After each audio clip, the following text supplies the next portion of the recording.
ഈശോ മിശിഹായ്ക്ക് സ്തുതിയായിരിക്കട്ടെ. ഇന്നത്തെ സുവിശേഷത്തിൽ തിമിയോസിൻ്റെ പുത്രൻ ബർത്തിമിയോസ് അന്ധനായിരുന്നിട്ടും അകലേക്കൂടി പോയ ഈശോയുടെ സാന്നിധ്യം തിരിച്ചറിയുകയും ആത്മാവിൻ്റെ അഗാധതയിൽ നിന്ന് ദാവീദിൻ്റെ പുത്രനായ ഈശോയെ എന്നിൽ കനിയണമേ എന്ന് നിലവിളിച്ച് പ്രാർത്ഥിക്കുകയും ചെയ്തപ്പോൾ അവൻ്റെ വിശ്വാസത്തെ പ്രതി കർത്താവ് അവനെ തൊട്ടു സുഖപ്പെടുത്തി.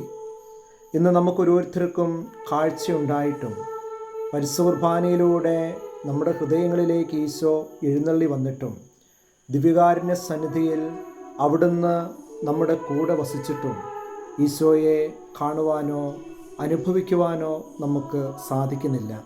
അതിൻ്റെ കാരണം പരിശുദ്ധാത്മാവിൻ്റെ ആലയമായ നമ്മുടെ ഹൃദയത്തെ ആവരണം ചെയ്തിരിക്കുന്ന പാപത്തിൻ്റെ, ലോകത്തിൻ്റെ, കാപട്യത്തിൻ്റെ മൂടുപടം ബർത്തിമിയോസ് തൻ്റെ കുറുങ്കുപ്പായം വലിച്ചെറിഞ്ഞതുപോലെ വലിച്ചെറിഞ്ഞില്ലെങ്കിൽ ഈശോ നമുക്ക് അനുഭവമാകില്ല.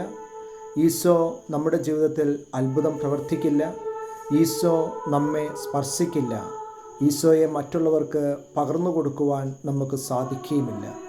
മനസാന്തരത്തിൻ്റെ ഫലം പുറപ്പെടുവിക്കുവാൻ ഞങ്ങളെ അനുഗ്രഹിക്കണമേ ഈശോയെ എന്ന് നമുക്ക് ആത്മാർത്ഥമായിട്ട് പ്രാർത്ഥിക്കാം. എല്ലാവർക്കും നല്ല ഒരു ദിവസം ആശംസിക്കുന്നു. സർവശക്തനായ ദൈവം നിങ്ങളെല്ലാവരെയും സമൃദ്ധമായി അനുഗ്രഹിക്കട്ടെ എന്ന് പ്രാർത്ഥിക്കുന്നു.